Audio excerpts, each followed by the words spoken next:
체호프의 극은 아주 평범한 있는 그대로의 우리들의 일상을 다룹니다.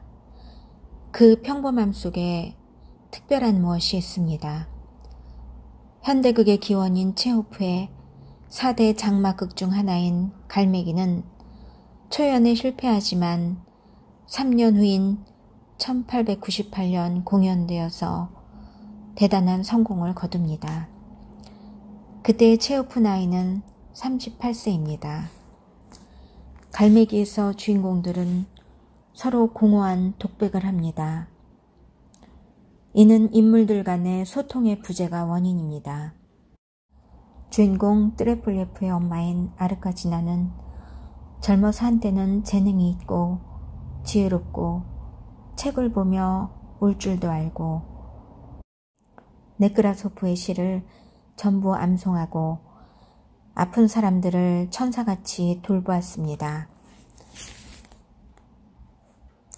그러나 지금은 화려한 옷을 사는데 돈을 아끼지 않고 자신의 정부와 함께 지내기 위해 필요한 돈을 지불하고 있지만 건강이 나쁘고 부족한 것이 많고 재정적으로 곤란한 오빠 소린과 소설가 지망생이기에 가난했던 아들 뜨레폴예프에게는 그저 인색하기만 합니다.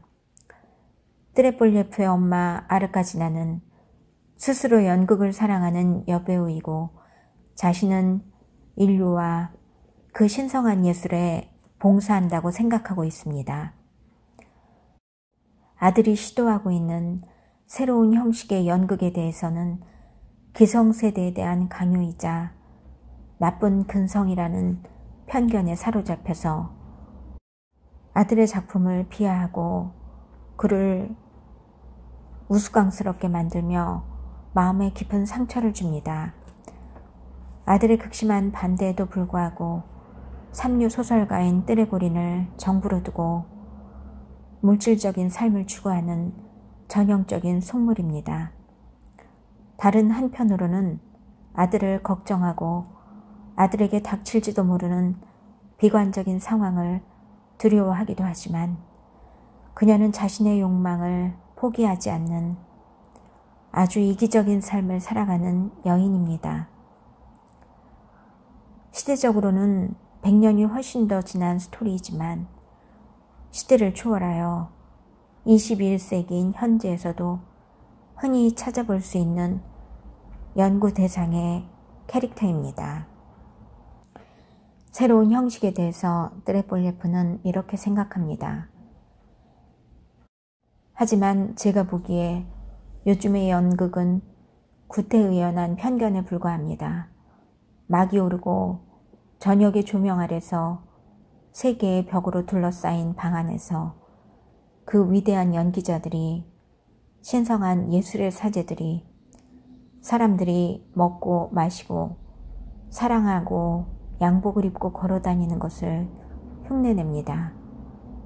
진부한 장면과 대사들에서 도덕을 낚아올리려고 합니다. 일상생활에나 필요한 하찮고 뻔한 도덕을 말입니다. 수천 개의 공연들이 제게는 모두 똑같습니다. 모파상이 자신의 뇌를 짓누르는 그 저속한 에펠탑으로부터 도망치듯 저는 벗어나려고 뛰고 또 뜁니다. 새로운 형식이 필요합니다. 새로운 형식이 필요합니다. 그것이 없다면 차라리 아무것도 없는 게 낫습니다. 뜨레폴예프는 외삼촌인 소린에게 이렇게 토로합니다. 뜨레폴예프는 자신이 무대에 올린 극 중 극의 주인공인 니나를 목숨처럼 사랑합니다. 하지만 니나는 아르카지나의 정부인 뜨레고린에 대한 막연한 환상에 사로잡혀서 뜨레폴예프를 떠나 뜨레고린에게로 갑니다. 각 장의 시장마다 등장하는 불행한 여인 마샤는 정신적 추구의 대상인 뜨레폴예프를 사랑하고 옆에서 막연히 지켜만 보지만 역시 외면받고 낙심합니다. 1막의 시작에서 마샤는 자신을 좋아하는 교사인 메드베젠코에게 이렇게 자신의 슬픔을 토로합니다. 답답하군요. 밤에 소나기가 올 모양이에요. 당신은 언제나 넋두리를 늘어놓거나 아니면 돈에 대한 이야기만 하는군요. 당신 생각으로는 가난보다 더 불행한 것이 없다지만 내가 생각하기에는 누더기를 걸치고 다니면서 구걸을 하는 편이 1000배는 더 나을 겁니다.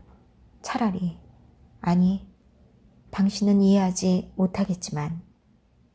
2막의 시작에서 마샤는 의사인 도른에게 이렇게 말합니다.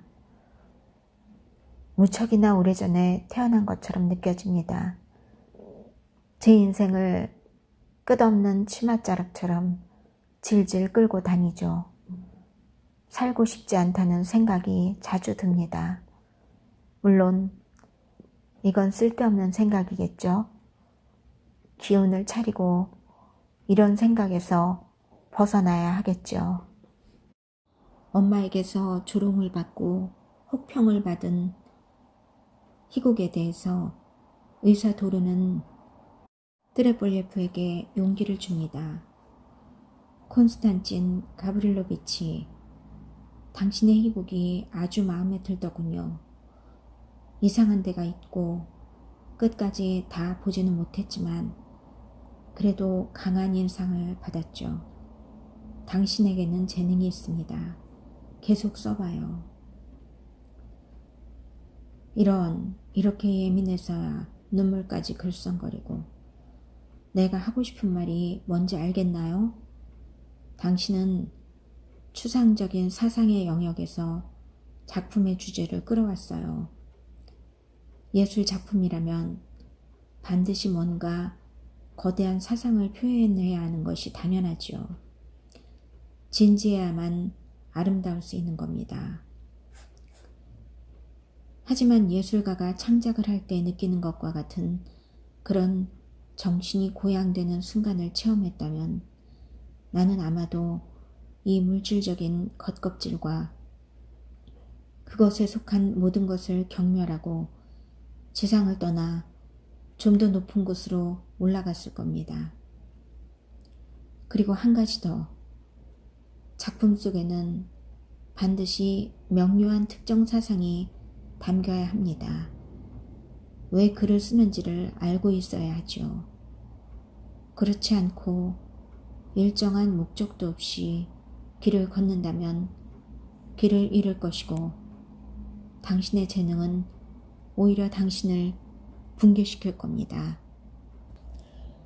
물질적인 면의 전형인 메드베젠코와 결혼하고도 자신을 지긋지긋해하는 트레폴예프의 주변을 떠나지 못하는 여인 마샤. 그녀는 엄마인 폴리나 안드레이브나에게 자신의 슬픈 마음을 이렇게 이야기합니다. 어리석은 일이에요. 희망이 없는 사랑. 그것은 소설에나 있는 거죠. 소용없어요. 낙심하며 막연히 기다리고 기다릴 필요가 없어요. 가슴속에 사랑이 생기면 뽑아 버려야 하죠. 남편이 다른 지역으로 전근을 가게 됐어요. 다른 곳으로 가서 모두 다 잊어버릴 거예요. 가슴에서 뿌리까지 뽑아버릴 거예요. 그녀의 엄마 폴리나 안드레이브나는 남편의 물질적인 삶으로 인해서 질식할 듯한 그런 시간들을 보내다 은퇴한 의사인 도른을 짝사랑하며 정신적인 고향을 추구합니다. 3막과 마지막 막인 4막 사이에 2년이 흐릅니다. 그리고 트레폴예프는 이제 소설가가 됩니다. 그 사이 니나는 집을 뛰쳐나가 뜨레고린과 합쳤고 아이를 낳았는데 죽었습니다. 그리고 그녀는 일과 인생 모든 게 엉망이 되어버렸죠.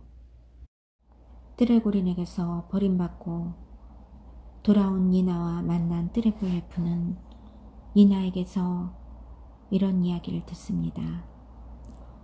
당신이 나를 증오할까봐 두려웠어요. 당신이 나를 보고도 알아보지 못하는 꿈을 밤마다 꿉니다. 모르실 거예요. 도착한 순간부터 줄곧 이 근처를 호숫가를 돌아다녔어요. 당신 집 근처에도 여러 번 왔지만 들어갈 용기가 나지 않았어요. 뜨레볼예프, 나의 영혼이 당신으로부터 영원히 떨어질 수 없다는 것을 알게 되었어. 당신을 사랑하지 않을 힘이 나에게는 없소, 니나. 당신을 잃고 글을 써서 발표하기 시작한 이후부터 인생은 나에게 견딜 수 없게 되었소.